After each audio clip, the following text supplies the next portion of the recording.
Hello विद्यार्थी मित्रों, ધોરણ 11 ફિઝિક્સ વિષયમાં ચેપ્ટર નંબર 9 આપણે કન્ટિન્યુ કરીએ છીએ। ચેપ્ટર નંબર 9 નો આજે ત્રીજો પાર્ટ આપણે ધ્યાનમાં લઈએ। શરૂઆતના બે પાર્ટમાં આપણે ઘન પદાર્થની સ્થિતિસ્થાપક વર્તણૂક, પ્રતિબળ અને વિકૃતિ વિશેનો ખ્યાલ ધ્યાનમાં લીધો। પ્રતિબળ એટલે શું તો કે કોઈ પણ ઘન પદાર્થ હોય તેના પર બાહ્ય બળ લગાડતા, વિરૂપક બળ લગાડતા, વિરૂપક બળની વિરુદ્ધ દિશામાં એકમ ક્ષેત્રફળ દીઠ ઉદ્ભવતા પુનઃસ્થાપક બળને આપણે શું કહીએ છીએ? પ્રતિબળ કહીએ છીએ। અને એ બોજને કારણે પદાર્થમાં પરિમાણમાં નોંધાતો ફેરફાર, પછી એ પરિમાણ આકાર હોય, લંબાઈ હોય, કદ હોય, એના આધારિત વિકૃતિ પણ ઉત્પન્ન થતી જોવા મળે છે। જે અલગ અલગ ત્રણ પ્રકારની વિકૃતિ પણ આપણે ધ્યાનમાં લીધી। આજનો આપણો ચેપ્ટરનો ટોપિક છે મિત્રો થિયરીનો પાર્ટ 3 માં જે છે હુકનો નિયમ। ખૂબ જ અગત્યનો, એકદમ સરળ એવો ટોપિક। હુકનો નિયમ શેના માટે છે એ પણ માહિતી આપણે ધ્યાનમાં લઈએ, અને શું છે હુકનો નિયમ એ પણ ખાસ આપણે જાણવા જેવું છે। આગળ જ મિત્રો આપણે વાત કરી ઘન પદાર્થની સ્થિતિસ્થાપક વર્તણૂકની ચર્ચા કરી ત્યારે કે પદાર્થ પર જેમ જેમ બાહ્ય બળ કે વિરૂપક બળ વધારવામાં આવે તેમ તેમ વિકૃતિના પ્રમાણમાં પણ શું નોંધાતો જાય? વધારો નોંધાતો જાય। તેવા બ્રિટિશ એક ભૌતિકશાસ્ત્રી જેનું નામ રોબર્ટ હુક હતું, એણે જણાવ્યું કે નાના એવા વિરૂપણ માટે, નાનું વિરૂપણ એટલે કે પદાર્થની લંબાઈની સરખામણીમાં તેના પરિમાણમાં નોંધાતો ફેરફાર સૂક્ષ્મ હોય તો વિરૂપણ સૂક્ષ્મ કહેવાય। ઉદાહરણ તરીકે હું કહેવા જાઉં તો ધારો કે આ પેનની લંબાઈ 12 સેન્ટીમીટર છે, સમજવા ખાતર હું આની લંબાઈમાં ખેંચીને 0.1 સેન્ટીમીટરનો વધારો કરું તો લંબાઈના પરિમાણની સરખામણીમાં નોંધાતો ફેરફાર નાનો છે। એનાથી પણ નાનો હું ફેરફાર કરવા જાઉં તો કહેવાનો અર્થ એવો કે મૂળ પરિમાણની સરખામણીમાં નોંધાતો ફેરફાર, વધારો કે ઘટાડો એ સૂક્ષ્મ છે। તો આવા પરિમાણમાં નોંધાતો સૂક્ષ્મ ફેરફાર એટલે કે નાની વિકૃતિ, નાના વિરૂપણ માટે જે લગાડેલ બળ છે એને અનુરૂપ ઉદ્ભવતું પ્રતિબળ એ વિકૃતિના કેવા પ્રમાણમાં જાણવા મળે છે? સમપ્રમાણમાં જાણવા મળે છે। તો ખૂબ જ અગત્યનો એવો નિયમ રોબર્ટ હુક નામના ભૌતિકશાસ્ત્રીએ આપ્યો, જેણે જણાવ્યું કે નાના વિરૂપણ માટે, લખી રાખીએ આપણે નિયમ, નાના વિરૂપણ માટે પ્રતિબળ અને વિકૃતિ એકબીજાના સમપ્રમાણમાં હોય છે।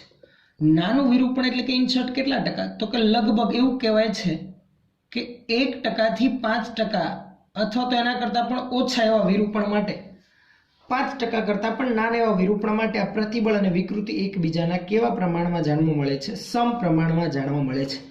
જો આ નિયમને, હુકના નિયમને સમીકરણ સ્વરૂપે રજૂ કરો તો આમ રજૂ કરી શકીએ ને આપણે કે પ્રતિબળ અને વિકૃતિ એકબીજાના સમપ્રમાણમાં, એટલે કે પ્રતિબળ ચલે છે વિકૃતિ, લખાય આ રીતે। તો કે આ સમપ્રમાણતા કાઢી નાખીએ તો સમપ્રમાણતા અચળાંક આપણે મૂકવો પડશે। તો આ સમીકરણને આ રીતે રજૂ કરી શકાય કે પ્રતિબળ બરાબર વચ્ચે સમપ્રમાણતા અચળાંક તરીકે આપણે કે અહીંયા લખીએ છીએ ઇન્ટુ વિકૃતિ। આ કે એટલે શું? તો કે આ કે એટલે જ સપ્રમાણતાનો શું કહી શકાય? અચળાંક। પણ મિત્રો કે જે છે એ કોઈ પણ ઘન પદાર્થ હોય કે જેની આપણે ચર્ચા કરતા હોય કે જેના માટે પ્રતિબળ અને વિકૃતિ એકબીજાના સમપ્રમાણમાં છે નાના વિરૂપણ માટે, આ કે એ સમપ્રમાણતાનો અચળાંક તો ખરો જ, ઉપરાંત એ દ્રવ્યનો એક આંતરિક ગુણધર્મ પણ છે જેને એ દ્રવ્યનો સ્થિતિસ્થાપક અંક કહેવામાં આવે છે। શું કહેવામાં આવે છે? આ કે ને ઉપરાંત બીજા દ્રવ્યનો સ્થિતિસ્થાપક અંક, જે નક્કી કરે છે કે પદાર્થમાં સ્થિતિસ્થાપકતાનો ગુણધર્મ કેટલા પ્રમાણમાં છે। જો કોઈ દ્રવ્ય માટે સ્થિતિસ્થાપક અંક વધુ હોય તો એનો અર્થ એવો થયો મોટા બોજ માટે પણ ઉદ્ભવતું પ્રતિબળ પ્રમાણમાં વધુ હશે। મોટું બાહ્ય બળ લગાડવા છતાં વિકૃતિ નાની ઉદ્ભવશે અને પ્રતિબળ પ્રમાણમાં વધુ ઉદ્ભવી શકશે। કારણ કે જો તમે k ને કરતા બનાવો તો k બરાબર શું થાય? પ્રતિબળના છેદમાં વિકૃતિ. મોટું બોજ, મોટું બાહ્ય બળ લગાડું છતાં વિકૃતિ નાની ઉત્પન્ન થતી હોય, છેદ નાનો રહેતો હોય તો જ k મોટું મળે ને. તો જે દ્રવ્ય માટે સ્થિતિસ્થાપક અંક વધુ હોય તેના માટે મોટા બોજ લગાડવા છતાં પણ, બાહ્ય બળ લગાડવા છતાં પણ ઉદ્ભવતું પ્રતિબળ પ્રમાણમાં ઘણું મોટું હોય, એટલે કે પ્રમાણમાં સ્થિતિસ્થાપકતાનો ગુણધર્મ મોટી માત્રામાં હાજર હોય. વધારે પડતો સ્થિતિસ્થાપક છે તેમ આપણે કહી શકીએ બીજા દ્રવ્યની સરખામણી, જેના માટે k મોટો હોય એના માટે. તો આ તો એકદમ ટૂંકો અને ટચ એકદમ સરળ અગત્યનો નિયમ, હૂકનો નિયમ, જે એવું જણાવે છે કે નાના વિરૂપણ માટે પ્રતિબળ અને વિકૃતિ એકબીજાના સમપ્રમાણમાં હોય છે. બીજી એક અગત્યની થિયરી આપણે ધ્યાનમાં લેવાની છે. આ નિયમ વિશેની માહિતી તમે આગળ પણ ભણી ગયા કાર્ય ઉર્જા અને પાવરવાળા ચેપ્ટરમાં. સ્પ્રિંગના કિસ્સામાં સ્થિતિસ્થાપકીય સ્થિતિ ઉર્જા જે ધ્યાનમાં લીધી છે તેમાં પણ આપણે સ્પ્રિંગ કોઈ એક જડિત આધાર સાથે બાંધીને રાખતા હતા અને બીજા છેડેથી સ્પ્રિંગ પર બાહ્ય બળ લગાડીને તેની લંબાઈમાં વધારો કરતા હતા. નોંધાતો વધારો જો મૂળ પરિમાણની સરખામણીમાં સૂક્ષ્મ હોય તો ત્યાં આપણે સીધું જ આ હૂકનો નિયમ લાગુ પાડતા હતા નાના વિરૂપણ માટે, કે બળ F જે ઉદ્ભવે છે પુનઃસ્થાપક બળ એ જ એકમ ક્ષેત્રફળ દીઠ પુનઃસ્થાપક બળ એટલે કે લગાડેલું બાહ્ય બળ સમાન જ હોવાનું છે. ઇઝ ઇક્વલ ટુ આપણે આમ લખતા હતા -k × x.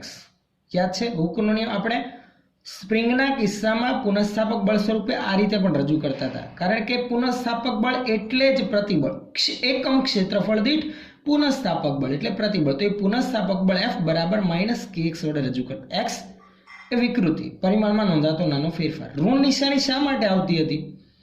તો કે નોંધાતો ફેરફાર, જે પરિમાણમાં નોંધાતો ફેરફાર છે લગાડેલા બળની વિરુદ્ધ દિશામાં, એટલા માટે ઋણ નિશાની આવતી હતી. તો આ પુનઃસ્થાપક બળ માટે આ સમીકરણ પણ આપણે ઉપયોગમાં લઈએ છીએ સ્પ્રિંગના કિસ્સામાં. ચલો આગળની હવે એક અગત્યની થિયરી ધ્યાનમાં લઈએ, જે છે આપણી પ્રતિબળ વિરુદ્ધ વિકૃતિ ના વક્ર આધારિત માહિતી. અગત્યની એવી થિયરી. આગળનો ટોપિક છે આપણો મિત્રો પ્રતિબળ વિરુદ્ધ વિકૃતિ વક્ર. આ ટોપિકમાં આપણે શું સમજવાનું છે, શું શીખવાનું છે એની આપણે ચર્ચા કરીએ. તો સૌથી પહેલા તો હું તમને જણાવી દઉં કે આ જે ટોપિક આપણે ધ્યાનમાં લેવાના છે પ્રતિબળ વિરુદ્ધ વિકૃતિ વક્ર, એમાં આપણે શું કરવાના છે? તો કોઈ એક ઘન પદાર્થ ધ્યાનમાં લઈશું. એ ઘન પદાર્થ પર ધીમે ધીમે બોજ વધારતા જઈશું. બોજ અથવા તો ઇનશોર્ટ કહી શકાય લગાડેલું બાહ્ય બળ, વિરૂપક બળ, એની માત્રામાં શું કરતા જઈશું? વધારો કરતા જઈશું. અને બોજની માત્રામાં વધારો કરતા જતા પદાર્થ કેવા પ્રકારની વર્તણૂક દર્શાવે છે?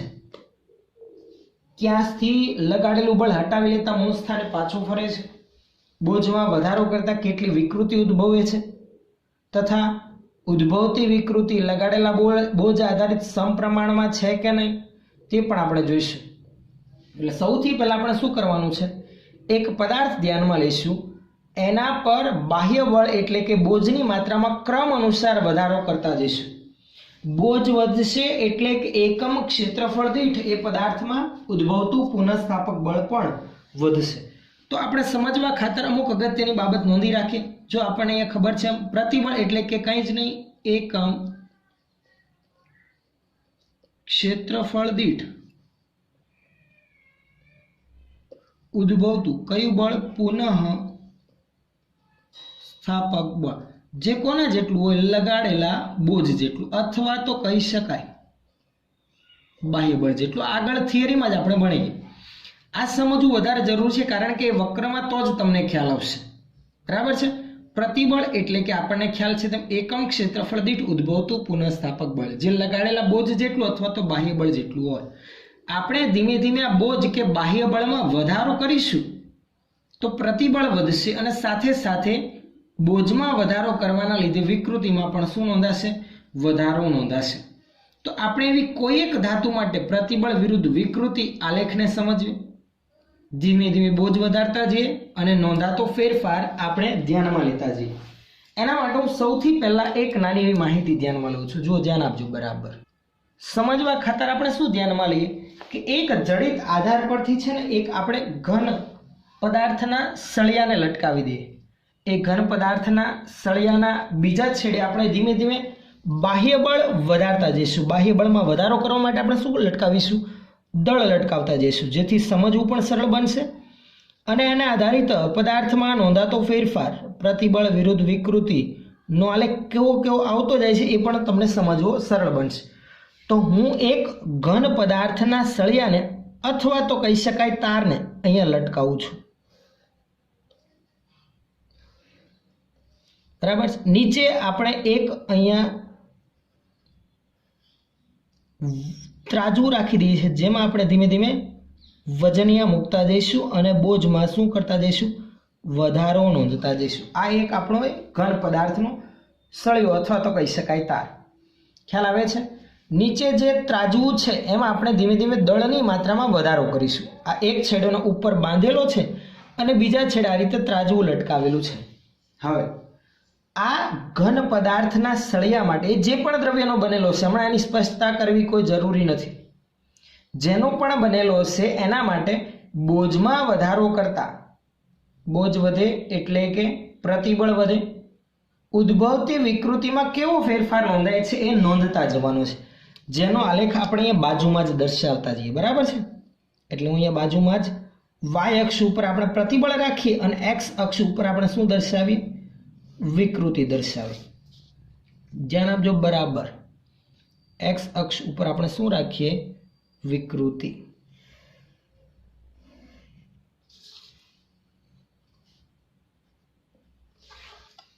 ચલો લખતા જઈએ આપણે. સૌથી પહેલા તો એક્સ અક્ષ ઉપર અહીંયા આપણે રાખવાની છે વિકૃતિ.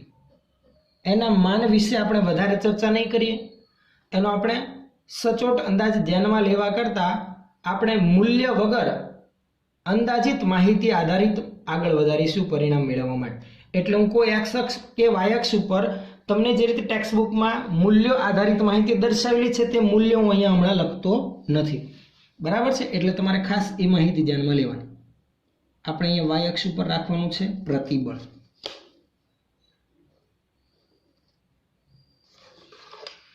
ચલો સૌથી પહેલા અત્યારે નોર્મલ સ્થિતિ છે, કોઈ દળ વધારાનું મૂકેલું નથી, એકદમ નોર્મલ અવસ્થા. એટલે કોઈ દળ નથી લટકાવેલું, બોજ નથી લટકાવેલું, બાહ્ય બળ નથી લાગુ પાડેલું, તો પદાર્થ પોતાની મૂળ અવસ્થામાં હશે. એટલે એકમ ક્ષેત્રફળ દીઠ કોઈ પુનઃસ્થાપક બળ ઉદ્ભવતું નથી, શૂન્ય છે. હવે આલેખ પરથી આપણે માહિતી ધ્યાનમાં લેતા જઈએ. સૌથી પહેલા હું અહીંયા ધીમે ધીમે બોજની માત્રામાં વધારો કરતો જાઉં છું. સૌથી પહેલા ધારો કે આપણે એક નાનું એવું વજન મૂકી દીધું, ધારો કે 500 ગ્રામનું. 500 ગ્રામના દળ આધારિત ધારો કે કંઈક લંબાઈ વધે છે સૂક્ષ્મ. ધીમે ધીમે હજુ બોજમાં વધારો કરતા જઈએ. 500 ગ્રામ, 1 કિલોગ્રામ, 2 કિલોગ્રામ, 3 કિલોગ્રામ. દળમાં વધારો કરતા લંબાઈમાં વધારો સુરેખ નોંધાય છે એમ સમજો. એટલે 1 કિલોગ્રામે 1 સેન્ટીમીટર વધેલો હોય તો 2 કિલોગ્રામે 2 સેન્ટીમીટરનો વધારો આવે છે એમ સમજો.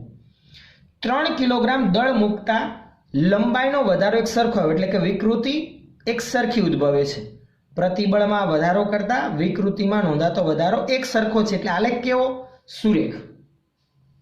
તો એક શરૂઆતની માહિતી આપણે ધ્યાનમાં લઈ રાખીએ કે શરૂઆતના કિસ્સામાં નાના એવા દળના બોજ માટે ધીમે ધીમે બોજમાં વધારો કરવા જતાં પ્રતિબળ અને વિકૃતિ એકબીજાના કેવા પ્રમાણમાં જાણવા મળે છે? સમપ્રમાણમાં. પણ અમુક હદ સુધી જ એવું ચાલશે. ધારો કે એને આપણે એ બિંદુ વડે દર્શાવી દઈએ. આલેખમાં ઓ થી એ વડે હું અહીંયા દર્શાવું છું. આ ઓ થી એ સુધી. એ એટલે કે શું? ઉદ્ભવતું એક મૂલ્યનું પ્રતિબળ અને એ આધારિત પદાર્થમાં કંઈક વિકૃતિ પણ ઉદ્ભવે છે. જો એ પરના બિંદુને એક્સ અક્ષ અને વાય અક્ષ પર હું લંબ દોરું તો કંઈક વિકૃતિનું કંઈક પ્રતિબળનું મૂલ્ય મળશે. આલેખ સુરેખ છે. એનો અર્થ શું થયો? જેમ જેમ બોજમાં વધારો કરવામાં આવે એટલે કે પ્રતિબળમાં વધારો કરવામાં આવે તેમ તેમ વિકૃતિમાં પણ સમપ્રમાણમાં વધારો નોંધાય છે. પરંતુ લગાડેલું બોજ જો હટાવી લઉં, 3 કિલોગ્રામ જો હું લઈ લઉં તો પદાર્થ પાછો મૂળ અવસ્થામાં પાછો ફરી જાય. ધારો કે તેની મૂળ લંબાઈ 15 સેન્ટીમીટર હોય તો લગાડેલું 3 કિલોગ્રામ ધીમે ધીમે જે વધારતા જતા હતા 1, 2, 3 એ હટાવી લઉં તો પદાર્થની લંબાઈ પાછી, સળિયાની લંબાઈ પાછી 15 સેન્ટીમીટર થઈ જાય છે. કારણ કે એકમ ક્ષેત્રફળ દીઠ પુનઃસ્થાપક બળ એને મૂળ સ્થાને પાછું લાવી દે છે. પાછું 3 કિલોગ્રામ ધીમે ધીમે વધારીને મૂકવું, હટાવી લઉં તો મૂળ સ્થાને પાછું ફરે છે. એટલે કે O થી A સુધી આલેખ સુરેખ છે. જો લગાડેલું બોજ હું હટાવી લઈશ તો પદાર્થ પોતાના મૂળ સ્થાને પાછો ફરે છે, તો એ બિંદુને સમપ્રમાણતાની હદ કહેવાય, કારણ કે એ બિંદુ સુધી સુરેખ જ રહે છે. જુઓ, પ્રતિબળ અને વિકૃતિ એકબીજાના સમપ્રમાણમાં જ જાણવા મળે છે.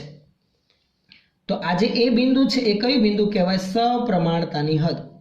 લખી રાખીએ, સપ્રમાણતાની હદ. એ બિંદુ આગળ આપણે જોઈ શકીએ છીએ કે લગાડેલું બોજ હટાવી લેતા મૂળ સ્થાને પાછો પણ ફરે છે તથા O થી A સુધી પ્રતિબળ અને વિકૃતિ એકબીજાના કેવા પ્રમાણમાં જાણવા મળે છે? સમપ્રમાણમાં. એકબીજાના સમપ્રમાણમાં હોય તો કયા નિયમનું પાલન થાય છે તેમ કહી શકાય? હૂકના નિયમનું પાલન થાય છે તેમ કહી શકાય. તો હવે જરાક આગળ વધીએ. જે આપણે માહિતી હમણાં ધ્યાનમાં લીધી એને આપણા શબ્દમાં વર્ણન કરતા જઈએ. તો આલેખ પરથી અહીંયા લખી શકાય છે.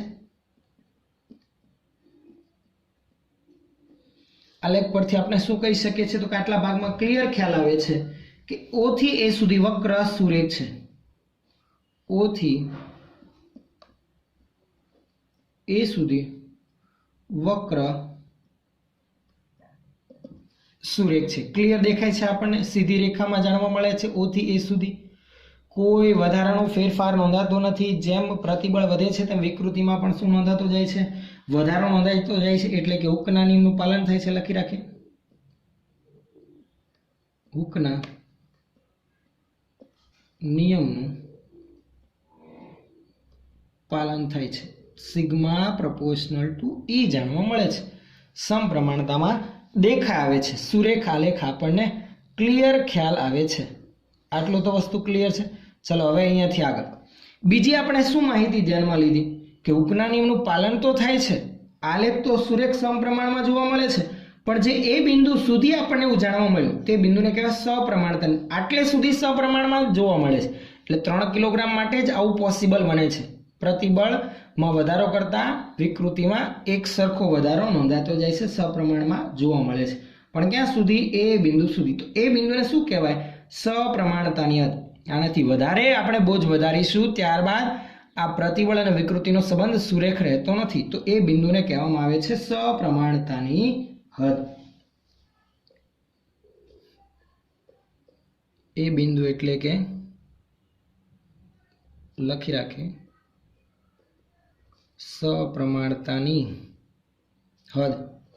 O થી A સુધી પદાર્થ સંપૂર્ણ કેવું કહી શકાય? સ્થિતિસ્થાપક. મૂળ સ્થાને 100% પાછો ફરે છે તથા પ્રતિબળ અને વિકૃતિ સમપ્રમાણમાં જાણવા મળે છે. તો એ બિંદુ એટલે કે સપ્રમાણતાની હદ. O થી A પછી આગળ હજુ બોજ વધારી એટલે કે 0 થી 3 કિલોગ્રામ પછી હજુ બોજમાં વધારો કરતા જઈએ. હવે ચલો પહેલા ત્રાજવામાં 0 થી 3 કિલોગ્રામ મૂકી દીધો એટલે એક સરખો પ્રતિબળ આધારિત વિકૃતિમાં વધારો થયો. હજુ બોજ વધાર્યો. બોજમાં થોડોક પણ હવે વધારો કરવા જતા એવું જાણવા મળે છે 3ના બદલે 4 કિલોગ્રામ કરતા જે વિકૃતિ એક સરખી વધતી હતી સપ્રમાણતામાં, એના બદલે વિકૃતિમાં નોંધાતો વધારો ધરખમ જોવા મળે છે. એટલે પ્રતિબળના સરખામણીમાં વિકૃતિમાં નોંધાતો વધારો ઝડપી જાણવા મળે છે. એટલે આલેખ બનશે કંઈક આવું. જો પ્રતિબળમાં સૂક્ષ્મ ફેરફાર થયો, અહીંયા એ પરથી થોડુંક જ ઉપર ગયું, જ્યારે વિકૃતિમાં પહેલા કરતાં થોડોક વધારે પડતો ફેરફાર નોંધાય છે. એટલે આલેખ આ પ્રમાણે થોડોક ઢળતો આપણો આવશે. આ A થી B સુધીનું બિંદુ. A થી આગળ હવે શું થાય છે? બોજમાં વધારો કરતા, પ્રતિબળમાં વધારો કરતા વિકૃતિમાં નોંધાતો વધારો પ્રમાણમાં વધારે પડતો જોવા મળે છે. પણ જો લગાડેલું બોજ હટાવી લેવામાં આવે B સુધી તો પદાર્થ પાછો મૂળ સ્થાને તો પાછો ફરે જ છે. એટલે 3 પછી 4 કિલોગ્રામ મૂકતા વિકૃતિ પહેલા કરતાં થોડીક વધારે પ્રમાણમાં વધી, પણ એ લગાડેલો બોજ પણ હટાવી લેતા પદાર્થ પાછો જે હતો એ મૂળ લંબાઈનો થઈ જાય છે. એટલે કે સંપૂર્ણપણે સ્થિતિસ્થાપક મૂળ સ્વરૂપમાં પાછો આવતો જોવા મળે છે. કયા બિંદુ સુધી? B બિંદુ સુધી. એટલે કે એને અનુરૂપ જે બોજ છે ત્યાં સુધી જ આપણને એવું જાણવા મળે છે. તો એના વિશેની માહિતી નોંધી રાખી. A થી B સુધીના વિસ્તારમાં આપણે અહીંયા જોઈ શકીએ છીએ આલેખ પરથી પ્રતિબળ અને વિકૃતિ સપ્રમાણમાં નથી, કારણ કે જોઈ શકાય છે પ્રતિબળની સરખામણી વિકૃતિમાં ધરખમ વધારો નોંધાય છે, પણ છતાં બોજ જે હટાવી લેતા પદાર્થ મૂળ પરિમાણમાં પાછો ફરે છે. પરંતુ લગાડેલ બોજ હટાવતા પદાર્થ મૂળ પરિમાણમાં પાછો ફરે છે. આથી બી બિંદુને શું કહી શકાય?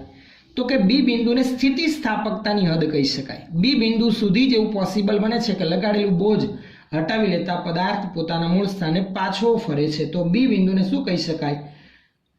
સ્થિતિસ્થાપક હદ પણ કહેવાય. આ ઉપરાંત બીજું તમે ટેક્સ્ટબુકમાં આલેખમાં જોશો તો તેને આધીન બિંદુ વડે પણ દર્શાવેલ છે. આથી બી બિંદુ બરાબર આધીન બિંદુ, અથવા તો આપણે લખી શકાય સ્થિતિસ્થાપકતાની હદ. બી બિંદુ સુધી લગાડેલ બોજ હટાવી લેતા પદાર્થ પોતાના મૂળ સ્થાનમાં પાછો ફરે છે. અને આધીન બિંદુને અનુરૂપ ઉદ્ભવતું જે પ્રતિબળ છે બી બિંદુ પાસે, જે એને અનુરૂપ પ્રતિબળ મળી આવે છે, એ પ્રતિબળને કહેવામાં આવે છે આધીન પ્રતિબળ. શું કહેવામાં આવે છે? આધીન પ્રતિબળ. તેને અનુરૂપ પ્રતિબળને આધીન પ્રતિબળ સિગ્મા વાય વડે દર્શાવવામાં આવે છે, કહે છે. તો આ હતી વાત એ થી બી બિંદુ સુધીની. હવે હજુ આપણે બોજમાં વધારો કરતા જે અત્યારે આપણે 4 કિલોગ્રામ સુધીનું બોજ મૂકેલો હતો, હટાવી લેતા મૂળ સ્થાને પાછો ફરતો હતો. હવે હજુ બોજમાં વધારો કરવા છે. 4 પછી આગળ મૂક્યું 5, તો 1 કિલોગ્રામ પણ વધારતા પ્રતિબળની સરખામણીમાં હવે તો વિકૃતિ વધારે જ વધવાની છે, બરાબર છે. તો 5 પછી આગળ હજુ ઉમેરો 6 કિલોગ્રામ નોંધતા ગયા, વિકૃતિમાં ધરખમ વધારો નોંધાય છે. અને જેમ જેમ બોજમાં વધારો કરીએ તેમ તેમ નોંધાતી વિકૃતિ ખૂબ જ ઝડપથી વધે છે. આવું ક્યાં સુધી ચાલે છે? તો એના માટેની પણ એક હદ આપણે અહીંયા આલેખમાં દર્શાવી રાખીએ કે જે જાણવા મળે છે. બોજમાં વધારો કરતા વિકૃતિમાં પણ વધારો ધરખમ નોંધાય છે. આ જે બી બિંદુ છે એને આપણે હમણાં કીધું એમ લખી રાખીએ. બી બિંદુ એટલે કે કયું બિંદુ છે? તો કે બી બિંદુ છે એ છે આધીન બિંદુ. બી બિંદુથી આગળ બોજ વધારતા વિકૃતિમાં નોંધાતો વધારો ખૂબ જ ઝડપથી જોવા મળે છે. ડી બિંદુ સુધી એવું ચાલે છે. કયા બિંદુ સુધી? ડી બિંદુ સુધી. બી થી ડી સુધી લગાડેલા થોડાક એવા બોજના વધારા સાથે પણ વિકૃતિમાં ઝડપથી વધારો નોંધાય છે. પણ બી થી ડી ની વચ્ચે જો કોઈ બિંદુ આપણે એવું ધ્યાનમાં લઈએ સી, કે જે સી બિંદુએ લગાડેલું બોજ હું હટાવી લઉં તો ત્યારબાદ પદાર્થ મૂળ સ્થાને પાછો ફરતો નથી, કારણ કે બી બિંદુ જ છેલ્લું હતું આપણું સ્થિતિસ્થાપકતાની હદ. બી થી થોડુંક આગળ બોજ વધારશો તો હવે પદાર્થમાં વિકૃતિનું કાયમી સ્થાપન થઈ જાય છે. એટલે કે પદાર્થમાં વિકૃતિ પછી 15 સેન્ટીમીટરની જેની મૂળ લંબાઈ હતી એના કરતાં કંઈક થોડીક વિકૃતિ હવે પછી આજીવન રહી જાય છે. મૂળ સ્થાને મૂળ પરિમાણમાં પાછું ફરી શકતો નથી. બી થી ડી ની વચ્ચે કોઈ પણ બિંદુ પાસે લગાડેલું બોજ હટાવી લેતા પદાર્થમાં વિકૃતિનું કાયમી સ્થાપન થાય છે. પણ એ વિકૃતિ ખૂબ જ નાના મૂલ્યની હોય, લગભગ 1% કરતાં પણ ઓછી. અહીંયા કહી શકાય છે વિકૃતિનું શું થયું? કાયમી સ્થાપન. એટલે થોડીક એ વિકૃતિ પછી આજીવન રહી જાય છે. એટલે 15 ના બદલે 15.5 સેન્ટીમીટરનો સળિયો થઈ ગયો, પછી એની જ લંબાઈ રહે, પાછો 15 સેન્ટીમીટરનો પછી જોવા મળતો નથી. બી થી આગળ બોજ વધારતા કોઈ પણ બિંદુ, મેં અહીંયા સી માટે દર્શાવ્યું, જો અહીંયાનો કોઈ બિંદુ ધ્યાનમાં લો તો વિકૃતિ પ્રમાણમાં પહેલાની સરખામણીમાં થોડીક વધારે જોવા મળે છે, પણ વિકૃતિ પછી કાયમી સ્થાપન થઈ ગયેલી જોવા મળે છે પદાર્થમાં. તો આજે બી થી ડી બિંદુ સુધી પદાર્થ પર બોજ એટલે કે ઘન પદાર્થ પર લગાડેલા બોજમાં અથવા તો બાહ્ય બળમાં વધારો કરતા પદાર્થમાં વિકૃતિનું પ્રમાણ વધતું જાય છે. એ આપણે સીધું આલેખ પરથી જ જોઈ શકીએ છીએ. તો આ જે પ્રકારની વિકૃતિ જોવા મળે છે એ વિકૃતિને કહેવામાં આવે છે પ્લાસ્ટિક વિકૃતિ, અથવા તો સાદી ભાષામાં વિરૂપણને કહી શકાય, પ્લાસ્ટિક વિરૂપણ કહે છે. તો આ જે માહિતી આપણે ધ્યાનમાં લીધી બી થી ડી બિંદુ માટેની, એ પણ નોંધતા જઈએ, લખતા જઈએ. બી થી વધુ બોજ વધારતા પદાર્થમાં વિકૃતિમાં ઝડપથી શું નોંધાય છે? વધારો નોંધાય છે. પણ આવું ક્યાં સુધી ચાલે છે? તો કે બી થી ડી સુધી. પણ બી થી ડી વચ્ચે કોઈ એક બિંદુ પાસે જો બોજ દૂર કરવામાં આવે તો મૂળ પરિમાણ પાછું મેળવતો નથી. પરંતુ બી થી ડી વચ્ચે કોઈ બિંદુ પાસે લગાડેલ બોજ દૂર કરતા કોઈ બિંદુ પાસે આપણે ધ્યાનમાં લઈએ, ધારો કે બિંદુ છે સી, કોઈ બિંદુ સી પાસે લગાડેલ બોજ દૂર કરતા પદાર્થ મૂળ પરિમાણ પાછો મેળવતો નથી. એટલે કે શું કહી શકાય? વિકૃતિનું કાયમી સ્થાપન થઈ જાય છે, વિકૃતિ શૂન્ય થતી નથી. આથી વિકૃતિનું કાયમી શું થાય છે? સ્થાપન થાય છે. પણ એ જે ડી બિંદુ સુધી આ પ્રકારનું વિરૂપણ જોવા મળ્યા તે વિરૂપણને શું કહેવામાં આવે છે? પ્લાસ્ટિક વિરૂપણ. આથી આ વિરૂપણને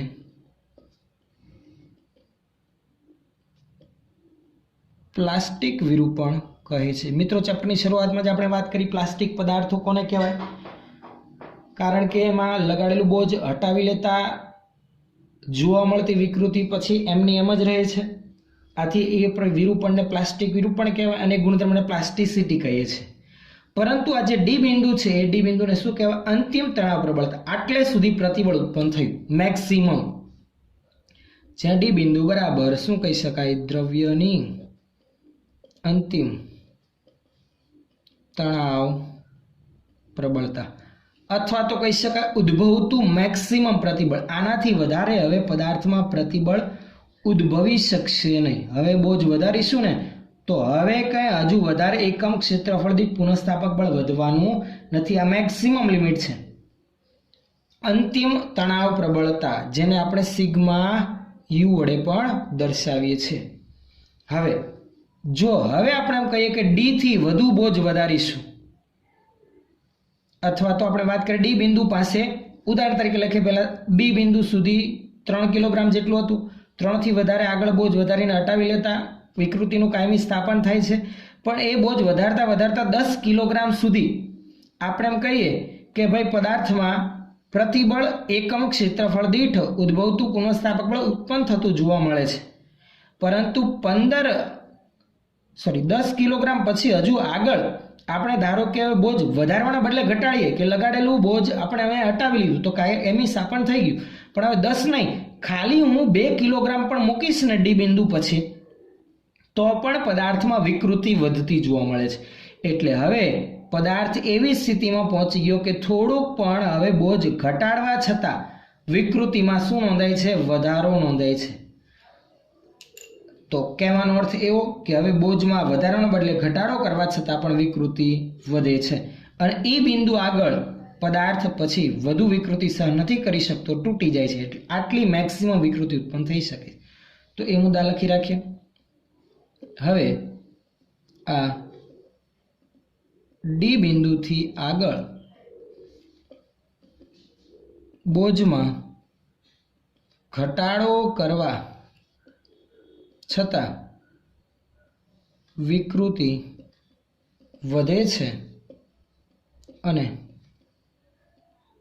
એ બિંદુ આગળ પદાર્થ શું થાય છે? તૂટી જાય છે. જો મિત્રો ડી અને ઈ બિંદુ એકદમ નજીક એટલે જો કોઈ ઘન પદાર્થ માટે પ્રતિબળ વિરુદ્ધ વિકૃતિનો આપણે આલેખ નોંધતા ગયા હોય અને જો એ આલેખમાં ડી અને ઈ બિંદુ એકદમ નજીક જાણવા મળતા હોય તો એ દ્રવ્ય બટકણું કહેવાય. કારણ કે ડી બિંદુની હદ પછી બોજ સહેજ પણ મૂકી અથવા તો પહેલા કરતા થોડુંક એવું પણ ઘટાડીએ તો પણ તૂટી જાય છે. એટલે વધુ વિકૃતિ સહન કરી શકતું નથી. તો એવા દ્રવ્યને બટકણું દ્રવ્ય કહેવામાં આવે છે. તો ખાસ નોંધી રાખી, ધ્યાન આપજો. મેં હમણાં વાત કરી એમ જો ડી અને ઈ કેવા હોય? નજીક હોય તો દ્રવ્ય કેવું કહેવાય? દ્રવ્ય બટકણું છે તેમ કહેવાય. જો ડી અને ઈ બિંદુ દૂર હોય, જો ડી અને ઈ કેવા હોય એકબીજાથી દૂર, તો દ્રવ્ય કેવું છે તેમ કહેવાય. તો બટકણું નથી, આ બંને દૂર છે એટલે કે બોજ ઘટાડતા પદાર્થ તૂટી નથી જતો, પણ વિકૃતિમાં હજુ વધારો નોંધાતો જાય છે, એટલે દ્રવ્ય કેવું કહેવામાં આવે છે? તન્ય કહે છે. તન્ય દ્રવ્ય કહેવામાં આવે છે. ઉદાહરણ તરીકે રબર જેવી માહિતી કે હવે બોજ વધારતા તૂટતું નથી, પણ પરિમાણમાં વધારો નોંધાતો જાય છે, વિકૃતિ પ્રમાણમાં વધતી જાય છે, તો આવા દ્રવ્યને તન્ય દ્રવ્ય કહે છે. તો આ હતી વાત મિત્રો કોઈ ઘન પદાર્થ માટે પ્રતિબળ વિરુદ્ધ વિકૃતિના વક્રની આપણે માહિતી ધ્યાનમાં લીધી. જે બિંદુઓ આપણે ખાસ ધ્યાનમાં લેવાના છે એને હું જરાક હાઇલાઇટ કરી રાખું છું. સમગ્ર સમજૂતી એકદમ સરળતાથી આપણે ધ્યાનમાં લઈ શકીએ એમ છીએ. સ્ટેપ બાય સ્ટેપ આપણે એક જ વસ્તુ મગજમાં રાખવાની કે કોઈ ઘન પદાર્થના નીચે લગાડેલ ત્રાજવામાં આપણે ધીમે ધીમે બોજ વધારો કરતા જઈએ તો કઈ રીતે તેની લંબાઈમાં વધારો નોંધાતો જાય, કઈ હદ સુધી લગાડેલું બોજ હટાવી લેતા મૂળ સ્થાને પાછો ફરે છે, તો એ બિંદુને આપણે કીધું આધીન બિંદુ, કે ત્યાં સુધી લગાડેલું બોજ હટાવી લેતા મૂળ સ્થાને સંપૂર્ણપણે પાછું ફરી જાય છે, તો સ્થિતિસ્થાપકતાની હદ. હવે હજુ થોડોક બોજમાં વધારો કરતા હવે મૂળ સ્થાને પાછો ફરતો નથી, લગાડેલું બોજ હટાવી લેતા પદાર્થમાં વિકૃતિનું કાયમી સ્થાપન થઈ જાય છે. એવું ડી બિંદુ સુધી ચાલે છે. એટલે બી થી ડી સુધીનો જે પણ માર્ગ છે એ પ્રમાણમાં પ્લાસ્ટિક વિરૂપણ થયું ને એવી માહિતી આપે છે. વિકૃતિમાં વધારો નોંધાતો જ જાય. હવે ડી થી આગળ બોજ વધારાનો બદલે હું ઘટાડું ને, બોજ પહેલા કરતા ઓછું કરી દઉં, છતાં પણ વિકૃતિ વધે છે અને એ બિંદુ આગળ પદાર્થ શું થાય છે? તૂટી જાય છે. જો ડી અને ઈ બિંદુ એકદમ નજીક હોય તો દ્રવ્ય બટકણું છે તેમ કહેવાય, અને જો દૂર હોય કોઈ પદાર્થ માટે તો દ્રવ્ય તન્ય છે તેમ આપણે કહીએ છીએ. હવે એક નાની એવી માહિતી આપણે ધ્યાનમાં લેવાની જે બાકી છે એની આપણે ચર્ચા કરીએ કે આથી વાત ઘન પદાર્થોની, પણ અમુક પદાર્થો મિત્રો એવા હોય છે કે જેમાં ખૂબ મોટા પ્રમાણમાં વિકૃતિ ઉત્પન્ન થઈ શકતી હોય છે, બોજ આધારિત વિકૃતિ સહન કરી શકે છે. તેવા ઇલાસ્ટોમર પદાર્થો માટે પ્રતિબળ વિરુદ્ધ વિકૃતિનો વક્ર આપણે ધ્યાનમાં લઈને એની નાની એવી માહિતી પણ સમજીએ. તો આગળ એવા પદાર્થોની માહિતી ધ્યાનમાં લેવા જવાના છીએ આપણે કે જેમાં ખૂબ મોટા પ્રમાણમાં વિકૃતિ ઉત્પન્ન થઈ શકે છે, કે જેને આપણે કહીએ છીએ ઇલાસ્ટોમર પદાર્થો. એવા ઇલાસ્ટોમર પદાર્થો એટલે કે રબર છે, આ ઉપરાંત આપણા હૃદયમાં રહેલી મહાધમનીની પેશીઓ કે જેની મૂળ લંબાઈ કરતાં ઘણી બધી મોટા પ્રમાણમાં વિકૃતિ ઉત્પન્ન થઈ શકે છે અને એ ખમી પણ શકે છે, કે જેને મૂળ લંબાઈ કરતાં ઘણું મોટું આપણે બનાવી શકીએ છીએ, ખેંચી શકીએ છીએ એમ પણ આપણે કહી શકીએ. તો એવા પદાર્થોને કહેવામાં આવે છે ઇલાસ્ટોમર પદાર્થો. એટલે એની વ્યાખ્યા ખાસ લખી રાખીએ કે જે પદાર્થને ખેંચીને તેનામાં બહુ મોટી વિકૃતિ ઉત્પન્ન કરી શકાય તેવા દ્રવ્યોને શું કહે છે? ઇલાસ્ટોમર પદાર્થો કહે છે. ખાસ યાદ રાખવું, નામ યાદ રાખવું. એવા પદાર્થોને કહેવામાં આવે છે ઇલાસ્ટોમર પદાર્થો, કે જેને ખેંચીને બહુ મોટી વિકૃતિ ઉત્પન્ન કરી શકે. એટલે પરિમાણની સરખામણીમાં ઘણી જ મોટી. એવું કહેવાય છે કે રબર છે, મહાધમનીની પેશીઓ છે, તેની મૂળ લંબાઈ કરતાં લગભગ 700 ગણી મોટી વિકૃતિ એ સહન કરી શકે છે. ઉદાહરણ તરીકે લખી રાખીએ, રબર છે, મહાધમનીની પેશીઓ છે, 700 ગણી વિકૃતિ એટલે કે મૂળ લંબાઈ કરતાં 7 ગણું મોટી લંબાઈ સુધી આપણે એને ખેંચી શકીએ તો પણ એ તૂટે નહીં. પણ આવા જે ઇલાસ્ટોમર પદાર્થો છે એના માટે પ્રતિબળ વિરુદ્ધ વિકૃતિનો વક્ર એ કંઈક અલગ જ પ્રકારની માહિતી જોવા મળે છે. તેમાં આપણે જે ઘન પદાર્થ માટે પ્રતિબળ વિરુદ્ધ વિકૃતિની માહિતી આપણે ધ્યાનમાં લીધી એના કરતાં કંઈક અલગ આલેખ મળી આવે છે.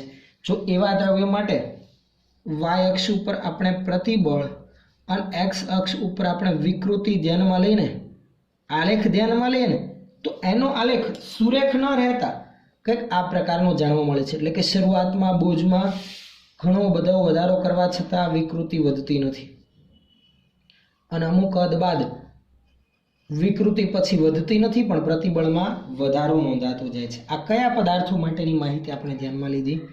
તો કે આ બીજા કોઈ નહીં પણ કયા પદાર્થો છે? ઇલાસ્ટોમર.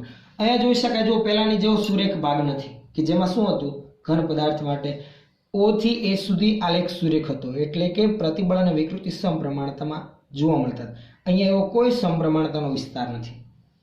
પદાર્થની સ્થિતિસ્થાપકતા ઘણી વધુ છે છતાં કોઈ સમપ્રમાણતાનો કે સ્થિતિસ્થાપકતાનો વિસ્તાર જોવા મળતો નથી કે જેમાં પ્રતિબળ અને વિકૃતિ સમપ્રમાણમાં હોય. ખ્યાલ આવે છે? કહેવાનો અર્થ મારો એવો છે કે મોટી વિકૃતિ સહન કરી શકે છે, લગાડેલું બળ હટાવી લેતા મૂળ સ્થાને પદાર્થ પાછો પણ ફરે છે.